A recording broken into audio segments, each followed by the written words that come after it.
Boom! Hey, Cryptonauts! Welcome back to another episode of Cryptocurrency Chat. I am your host, Blockchain John, with my co-host, Jake Jabarelli, here to give you the crypto news of the day. This is episode 400. We finally got to 400.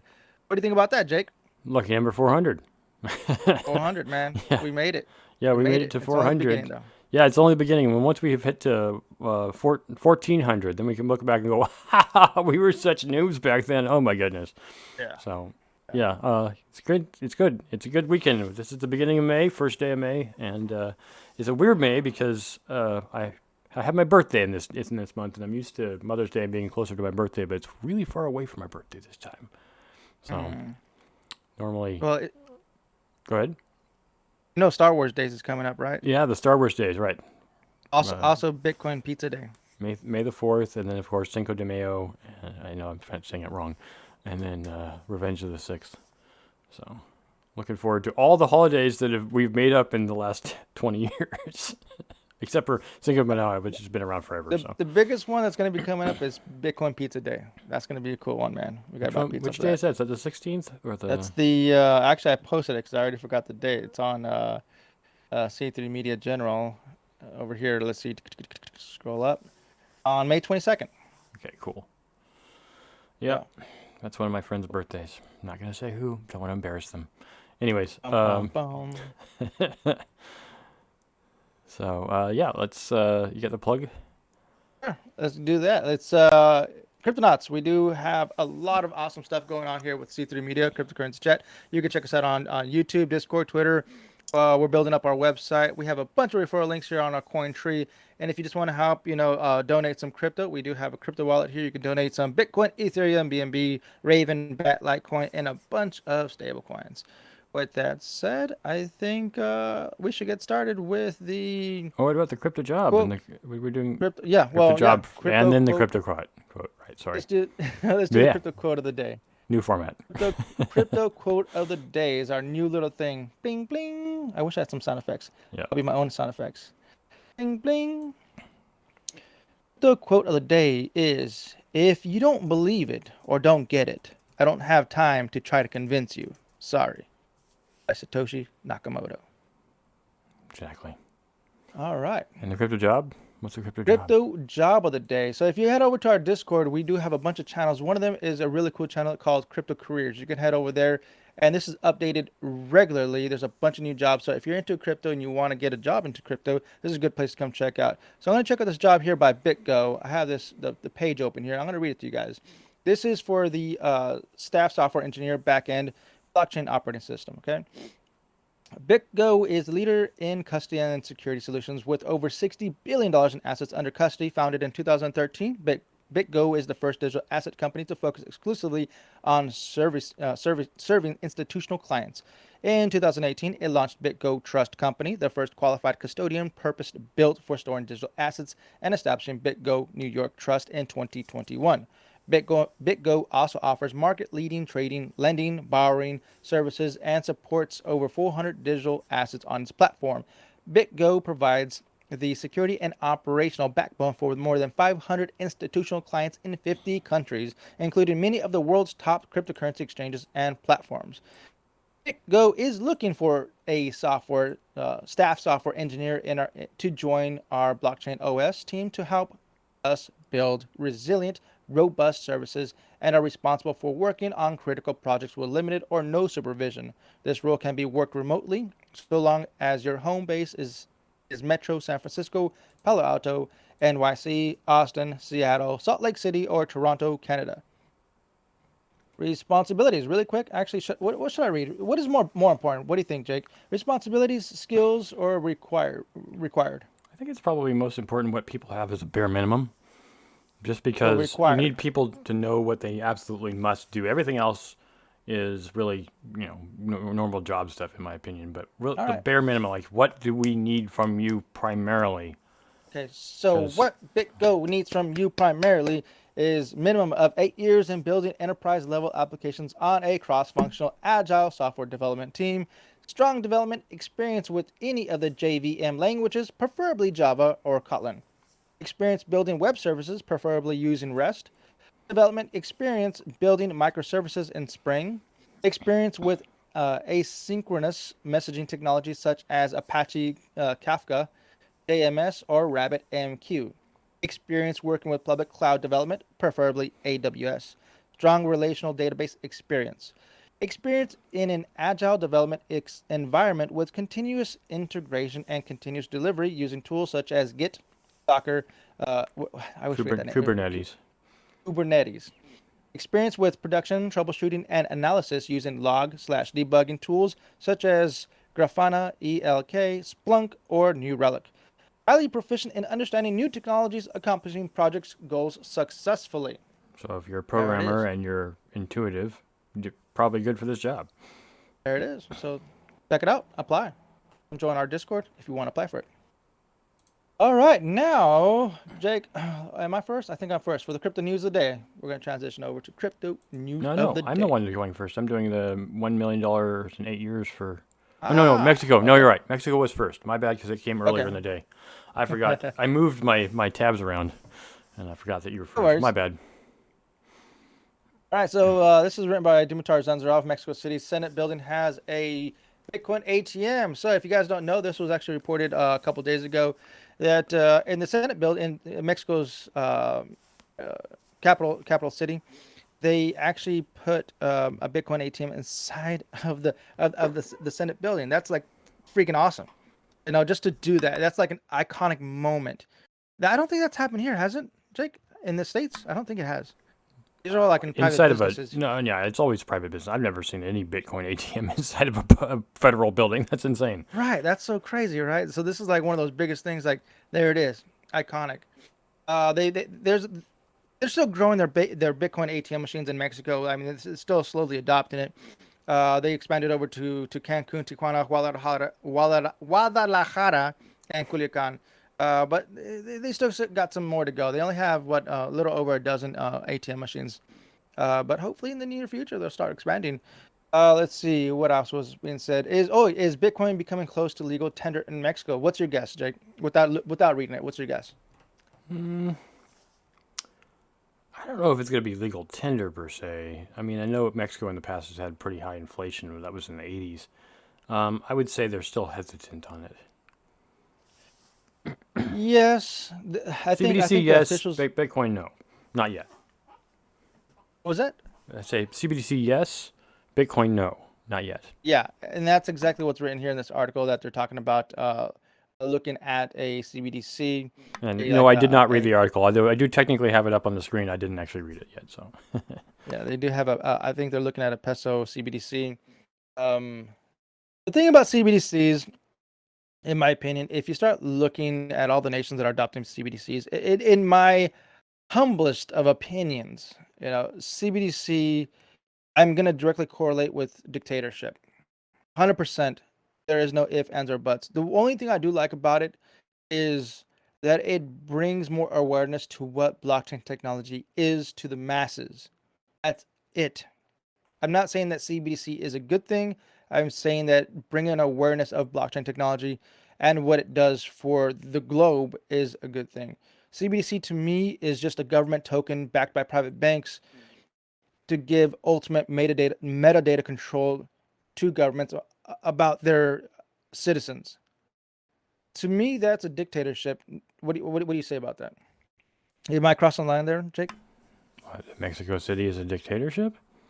No, I'm saying that so I'm trying to correlate CBDCs with a dictatorship.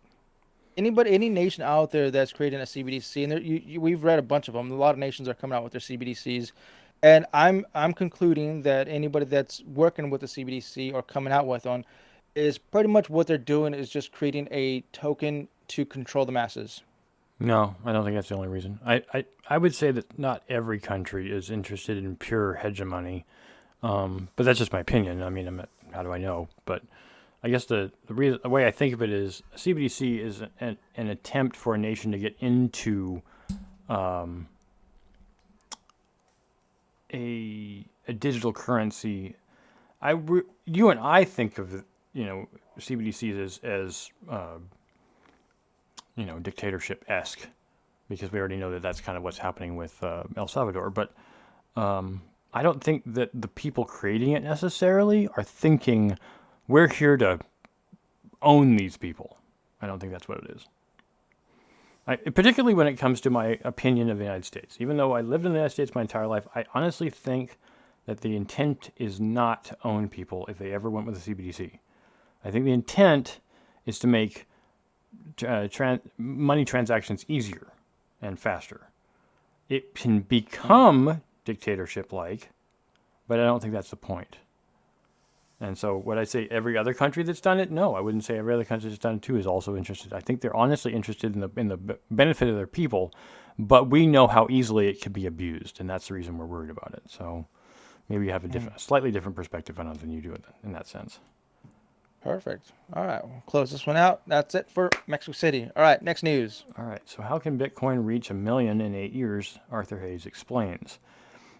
He's basically saying that there's a doom loop, as he calls it, for the phenomenon which represents three things across countries in the globe: selling debt to domestic entities, selling debt to foreigners, and central bank printing money, which is a lot of what the United States currently does.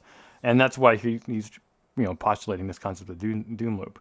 And he's not wrong entirely. So definitely something that all countries have had a problem with, and especially Western countries. I'm not even going to say China has had this problem too, and it's not a Western country. So, but like, what's the result, and how is it that Bitcoin itself would become $1 million value, even though he's literally basing it on U.S. dollar and implying that it's worth $1 million US.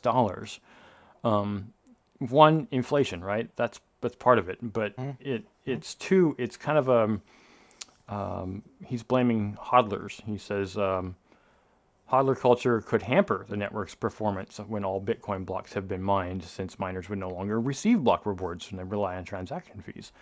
So it's mostly having to do with ridiculous inflation, right? Let's say the U.S. dollar went to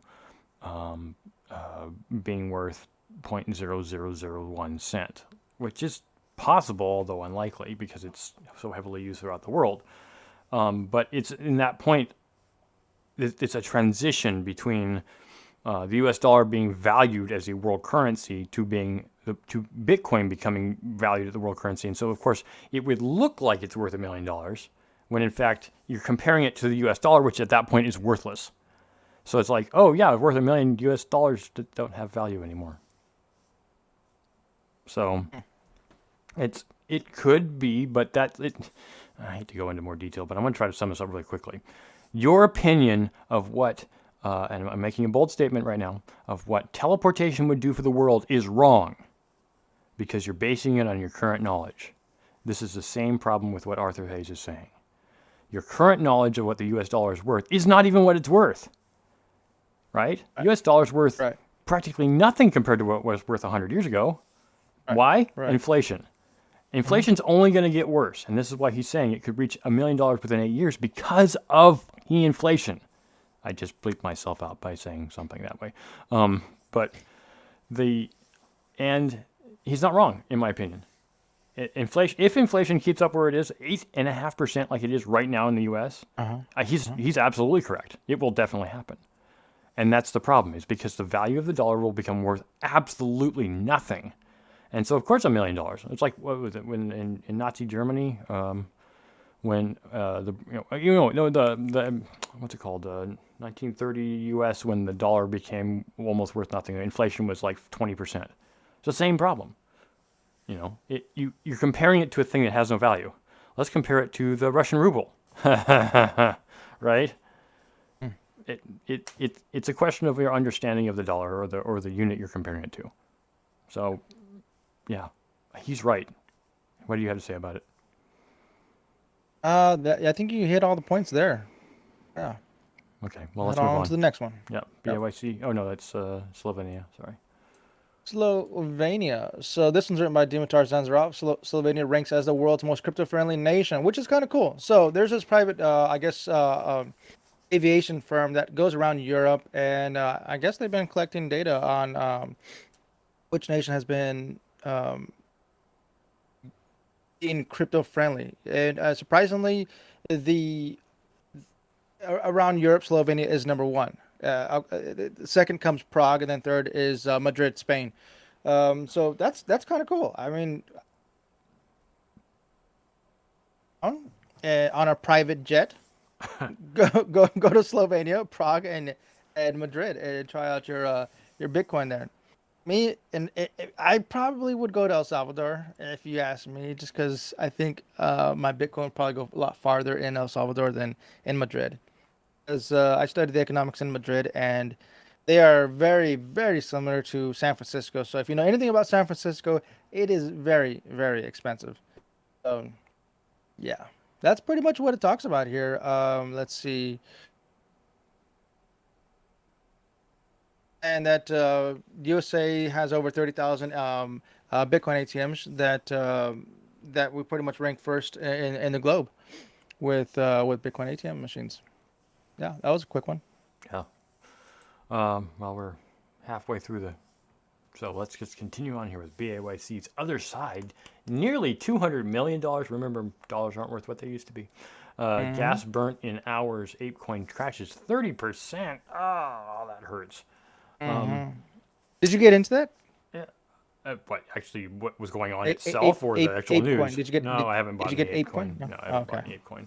I was interested in it in the days because it was going up a lot in the beginning. Yeah. And I was just like, my problem, of course, is Ethereum. And this is like the reason I comment pre-show, and if everybody Exactly. remembers this, if they were watching on Twitter. I hate Ethereum. I hate Ethereum so damn much. Um, my I'm not going to go into my personal experience with it, but I'm just going to say that the problem is the fees, and this is exactly what the article is pointing out.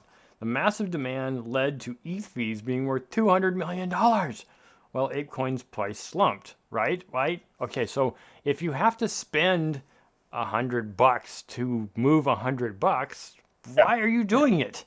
Doesn't make sense. Right. No, Doesn't make if you sense. have a lot of money, and it's a lot of people who got into Ethereum early on in the early days, Ethereum started when it was worth pennies. Now it's worth many, many hundreds of thousands of percent more than they originally paid for it. And so they're just like, well, if I spend $1,000 on Ethereum in the early days, then I have millions of Hmm. dollars now. And so, Yeah. moving 10 ETH at the cost of zero point zero 0.01 ETH is nothing, but zero point zero 0.01 ETH is, it's like $40. So if you're moving $400,000, it only costs you $40. Yeah, that's no problem. But if you're moving zero point zero 0.01 ETH and it costs you zero point zero 0.01 ETH, that's not practical. So it's just, I don't. I'm kind of just pissed about this article in general, but it's like Bored Ape got kind of made their own coin to make themselves look better so that people could trade on land value, and that land value dropped. And it's like they made a point is that Etherscan shows that users have paid 64,000 ETH in fees, Ouch. 64,000 ETH, equaling 175 million or roughly $200 million dollars, which is the whole point they're trying to make. And it it was the same thing as like what was it? Not Syndicate DAO. It was Constitution DAO. Where they Yeah. set up Yeah. that huge thing, and all those people are like, "Oh crap! All these people paid all these fees." Like, sorry, we ain't giving your fees back. That's the cost of Yeah. doing business. We'll give you your money back, to That's give you your coin back, but then if they're going to give it back, they still got to pay to give them all that money back. That's the reason that's that OpenSea does things on secondary chains and off chain. And that's yeah. the reason they also got effed because they did things on off chain. So it's like if you people would stop using Ethereum, you'd realize there's way better coins out there. EOS, What? use Solana, use Tron. There's so many cheaper chains that do the exact same thing ETH does. So Yeah. sorry, I just don't want to talk about it. Let's just move to the next article. We only got 10 minutes left, All so right. Go like, ahead. this is yours is the China one, right? Yeah. I thought you had another one. I have Labor Department. We already talked about BOAC, Okay. so go ahead and hit China. So China, Dimitar Zenzarov writes, China distributes $2.3 million worth of digital yuan to the Shenzhen citizen. So if you don't know, what was it, a few months ago? Or has it been a year yet? I don't know if it's been a year, but it was Mm, like late last year when China was distributing their actual CBDC to the local citizens out there. They're pilot testing it, and surprisingly, it was well adopted. Not surprisingly, because China is well connected to the internet. A lot of people do have very good cell phones out there, and so and they already had the Chinese are already accustomed to tap to pay, scanning QR codes. That's normally what the Chinese have been using for the past decade. Yep. Like we're barely catching up to that now, Mm-hmm. but they've already been doing that for so long. So when this new CBDC wallet came through, it's like, hey, here you go. We're gonna give you like $100 in some Chinese yuan.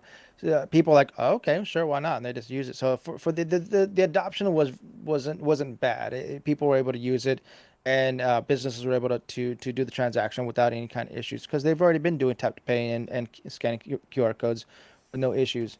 So what they ended up doing now, this is I guess their second wave. They just gave another $2.3 million to the citizens of the Fujian district, and they're just going to continue on expanding it. So as of right now, they what the Chinese government did was create a random lottery system with 130,000 like red packets, which has an X amount of money in it, and whoever came out in the lottery, guess what? There you go. So you're free to get that money and enjoy your time. I think that's pretty cool, But once again, like I said earlier, Jake, I'm still gonna go with the fact that a CBDC is like a dictatorship coin, because your data tracking every single person's actions and what they're purchasing, what their habits are, what time they're up, what time they go to sleep. That's to me a very very dangerous tool Mm-hmm. to know that's what this wallet does. Yep. So what they ended up doing was creating this lottery system using the WeChat app.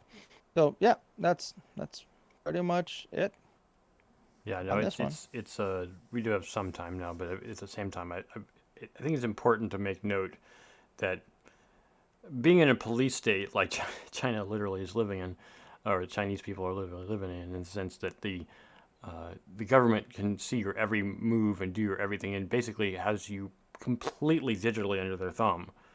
They control every aspect of your life, with the exception of what you think, and even then, I'd be curious.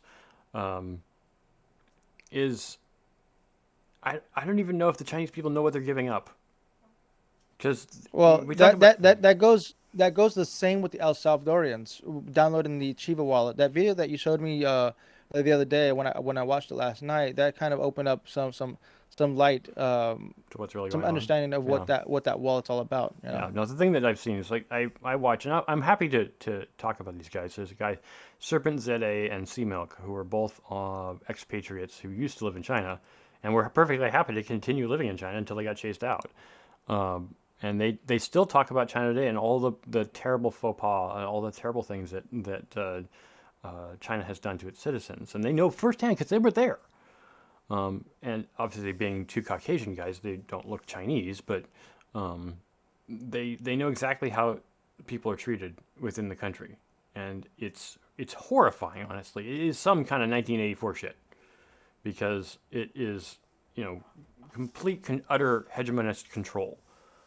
That Obey. that the yeah, obey only, or else die, or else your life will be taken from you. And it's weird to see a country do it on such a grand scale. I mean, I realize that Mhm. Russia's trying to do it to some degree. I mean, but the only other country that's really, really like that is North Korea. Mhm. But I mean, at least Chinese people have the freedom to leave their country, whereas North Korea, no. You live there and you're only ever there, and you're basically an island nation, even though they're actually a peninsula. So I'm not going to get into it now. We don't really have time to talk about it. Although I'd love to talk ad nauseum about the weirdness of said culture. I'm sure they think the same of me, but it just bothers me that the only example I want to use is like Saddam Hussein. He had in a similar sense the same control over his country in Iraq, and what did he do? He lived in utter and complete fear. He basically economically raped his country and took all the money from his people and ruled them out of fear. And he was the most fearful person in the country. And I feel like the same thing with Xi Jinping. Even though he's showing that he's strong by his mandates and such that he does, he's not really strong. Strength is in the ability to give your people freedom and not be afraid of them. And he's the opposite of that. Same thing with Putin. Anyways, let's just move to the last article. We're running out of time here. Um, Labor Department criticized Fidelity incorporating Bitcoin for 401ks rather. Sorry. So Fidelity is offering people to invest in their 401k accounts with Bitcoin, and the U.S. Labor Department's not super happy about that. But they're not going to ban Fidelity from doing it. They're just kind of warning people, like, say, this isn't really money. And it's so ironic to hear the U.S. Labor Department say that, because they know full well it is money. But they're just trying to make sure people understand what this is, and that the fact is that the value of Bitcoin can decrease, as it is currently literally doing right this very moment. But I think the thing that's important to note about it is how it is important to warn people. I think that is the most key thing for the U.S. Labor Department to do. But I still feel like it's a false warning, in the sense of, like, it's a fear because they don't understand it. And the people warning the people who may not understand it are warning it from a standpoint of fear themselves. So it's kind of like, don't say no until you know why to say no. And that's what I feel is probably the biggest problem with what's going on here. So even though they're saying, yeah, you can still do it, but just be careful. And it's like, yeah, you guys don't know what you're talking about. It's so ridiculous. Fidelity wouldn't have done it if they hadn't done the research. I mean, their name literally means integrity. That's what Fidelity means. That's the reason so many people trust Fidelity. They've actually been in crypto for a good time now. They've been in it for years. Yeah. They've been pushing out their quarterly papers regarding digital assets to their investors, talking about it to see if there's any interest, and they continue to build a customer base off of crypto. So that's pretty. They and when their reports, I don't know if they're public. I did catch one report, and whoever writes these papers is a genius. Like, you don't give them a bonus. Do not fire them. Fidelity, they write some high quality stuff and some deep insight about what's going on with the digital market. Yes. So it's the problem, of course, is that people trust the U.S. Labor Department as well, because it's the U.S. Labor Department. And so it's just weird to have an entity warn people about something they don't really know what they're talking about. I mean, I would say that's in general accurate for the government. The government tries, and I know they have a lot of help. They're just people. But the thing is, it's Fidelity's fiscal duty to do it correctly. It's in their fiscal interest. Like, they make money if you make money. So, of course, they're not going to tell you to do something unless it makes them money. Whereas in the government, it's not about making money. It's about not really making money. It's about protecting people in a different sense. So, yeah. Anyways, we've got a couple minutes left. So I don't really want to talk about how much time we're doing, but we're trying to hit a goal here for how quickly we get things done. And that's why the shortened format of this program is going to be a little bit quicker, but it's I feel very strangely about the news we read today, because it all makes me kind of hot under the collar. Yeah. Damn it, That's people. how I felt. We're kind of, yeah. Hey, we get some good stuff and some bad stuff. Sometimes you just got to flow with it. It's like crypto. And if you guys don't know, the crypto market is down. This is May 1st.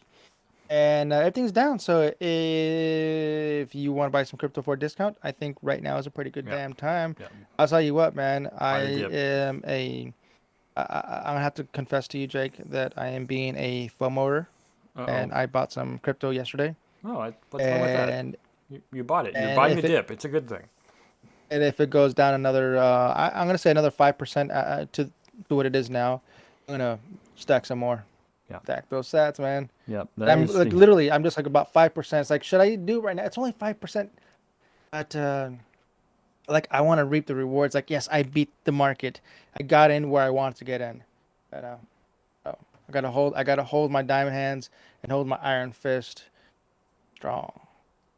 All right. Well, then with that, thank you for listening to our shortened format show, and we're gonna get out of here. But you want me to do the outro, or you want to do it? Sure, go ahead. Okay. So, as we say often in this show, in fact, every single time, unless John forgets, stack sats and hodl. Adios.